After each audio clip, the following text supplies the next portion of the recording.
Conflict resolution. When we talk about conflict resolution, obviously we're starting at a conflict. But if we go backwards from the conflict, and this comes from a lot of my work working in resource rooms as a paraprofessional with youth in pre-K and middle school, and then also working as an intervention-based moderator for 17 years around the country, speaking to freshman orientations and community forums, engaging in tough topics, about topics they don't really want to talk about, but need to get, if they want their community to be better. And so a lot of conflicts pops up. And the one thing that I've noticed that I want to speak about today that I notice in a lot of these conversations is the through line with those conflicts is that there is an unmet need. And the more that we suppress or turn away from or bury the unmet need, it's kind of the more the conflict exacerbates itself or spirals upwards. And so what I wanted to speak to today was, what is the unmet need that you have in your conflict, or that you're finding yourself in conflicts that are occurring in your life or have occurred in your life?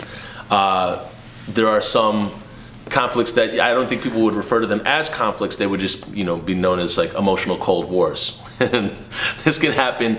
I laugh because it's something that goes on for so long, and also it's somewhat discomforting. So laughter is a form of dealing with it. But conflicts, emotional cold wars that go on for so long, they can continue to go on because the unmet need is never, ever, ever addressed.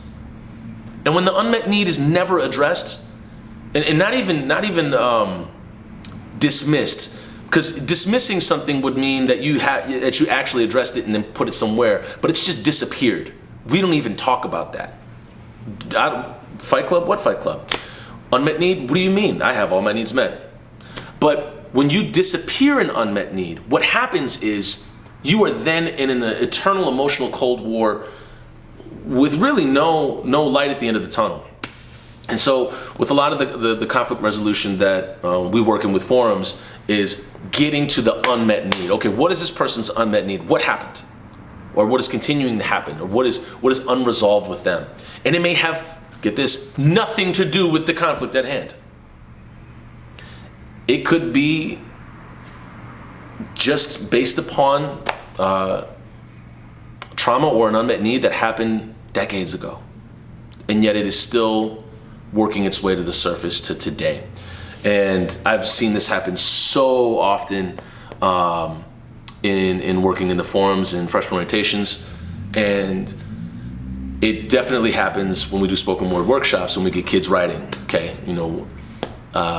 we're going to write about this historical topic, and then the historical topic turns into something that relates to the home, that relates to what's going on in the classroom, that relates to why I'm crying right now. And so you're able to weave all the way back to the unmet need and address it, and therefore look at the source and origin of why the conflict is happening right now.